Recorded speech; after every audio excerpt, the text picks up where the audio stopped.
There's been a lot of news with the X-Men lately, mostly because of the 1997 cartoon reboot that's going on that's spurring interest in things. But if you looked at X-Men comics over the last couple of years, they've been an absolute disaster.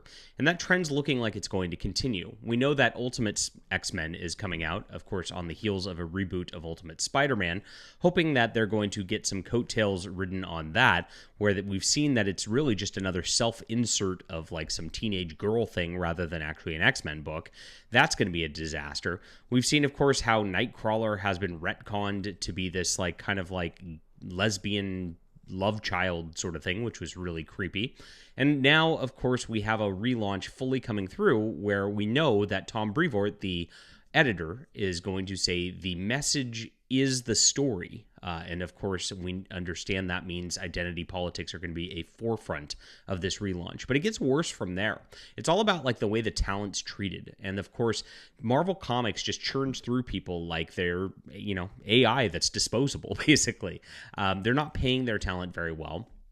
Things are really ugly over there. And of course, the strategy for this relaunch that's coming in July with all new number ones is really just to ride off of that and then just have no plan from there, flood the market with titles, and then just let them all flounder, just like always. This is where Marvel Comics is at these days, and it's really sad to watch because they don't just put things into a good storyline trying to actually create anything that's lasting anymore. It's just these little gimmicks all the time.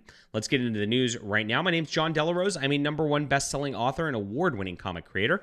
Of course, you can subscribe to the channel and, of course, support us here. Really appreciate you guys who do so. I've also got my own comic book out called All Eyes on Ashley on Kickstarter right now. This is a wonderful story. And it, of course, has a good beginning, middle, and end. We have done things right. I have refined my writing craft to a level that's very professional and far better than anything the X titles have been putting out in years.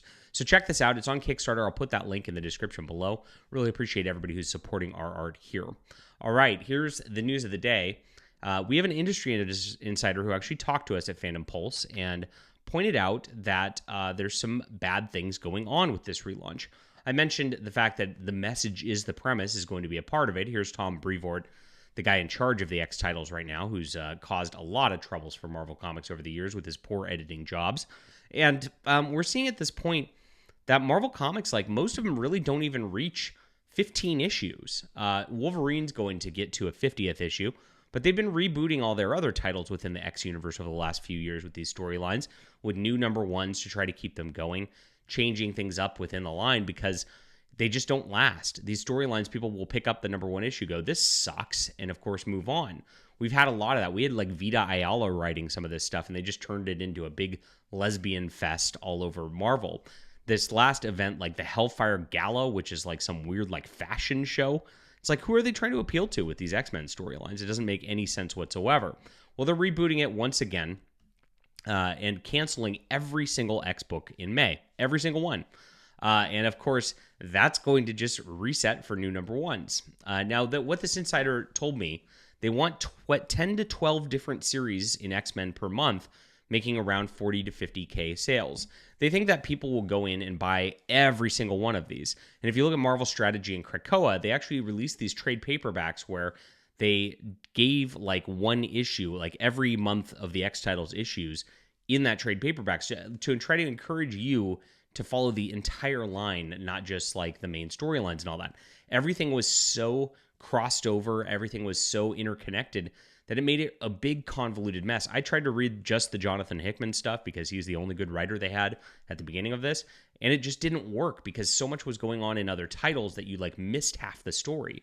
That's what they try to do, but the problem is when they put that many pages together, the quality really isn't there. You have so many different writers, so many different artists that the tones are different, the quality's different. Everything's just like a big mess at the end of the day, and out of those titles, maybe one or two of them is readable. I mean, that's pretty rough at the end of the day, and that's exactly what they are trying to do with this new relaunch. Again, they're going to be doing the same thing. What this does at the end of the day is it turns comic readers off. If you're buying 10 books at $4.99 a piece every month, that's $50 you're spending on these titles to try to keep up with everything. And it just doesn't work at the end of the day. You can't do that sustainably. And what happens when they tune out, this is something with the comic book industry. When somebody says, screw this, I'm done with X-Men, they don't usually go and find other titles. They don't go look for indie comics and check out different things out there. They just quit comics altogether. They get frustrated and say, why am I bothering collecting all this stuff? And then that customer's gone. That's exactly what the comic industry has been dealing with over and over again with that attrition for the last couple decades. And that's why sales are really bad at this point. So this is a bad thing. And the person who's inside the industry here says there's no way good stories come out of that. This is pretty obvious that that's going to happen when they're pushing that many titles per month. So he also goes to say, no one involved wants to call Brevoort out for Marvel because they're scared, of course. Brevoort's the editor-in-chief of this X line. If they call him out, they're going to get blacklisted. That's just kind of how things are going to go. You can't just talk about things. You've seen when Mark Miller went out there and defended a comic shop owner who was talking about self-inserts and how they've been causing problems and how he just got lambasted by the industry. If he didn't have just his own thing with Netflix, that'd be the end of his career. Like, nobody is in a position to do that. There's very few people out there who can talk like that and actually just go and get away with it to the point where the industry can't cancel them. There's very few uncancelable people. And so they all live in just abject fear and just abject bootlicking and ass kissing all day long, that even when these things are horrible failures, you can't say anything about it. If you say something about it, you're out forever. And that's kind of how it works. It's such a small industry. Possibly in a few months, if their sales don't go well like they accept, maybe they will start saying something. Very interesting. Now, it's also interesting that people behind the scenes are starting to talk to me. Now, I've got a small, medium channel here, guys, and I appreciate you building things. And about a year or two ago, like, I couldn't get anybody to say anything to me behind the scenes. Nowadays, there's more and more industry pros who are talking to me, and they're letting me know what's going on behind the scenes because they know the secret's out. Things have changed over the last several months, the last several years. They used to all say, no, there's no problems with the comic book industry. Everything's fine. Now they all admit there's problems, even at the level of like Chip Zdarsky, who's writing Batman. They admit there's problems, but they won't actually talk about what those real problems are. I mean, I remember when he went out and talked about it, he blamed the pandemic for comic book sales, which doesn't make any sense at all. But there's a lot more to it than that. And of course, there's lower level people who, as long as they're going to be anonymous and as long as I won't out them, which I never will, I'll never out my sources, they will talk to me now. And that is a sign of changing of the guard out there. And you know that people like Tom Brevoort, the gatekeepers, the Heather Antoses of the world, they're rattled. They're rattled that we, the fandom here, is actually exerting our power now. Because they know they can't get away with their nonsense for much longer. All right, leave a comment down below with what you think about this. Hit that like and subscribe button. Back all eyes on Ashley on Kickstarter today. We'll be back soon.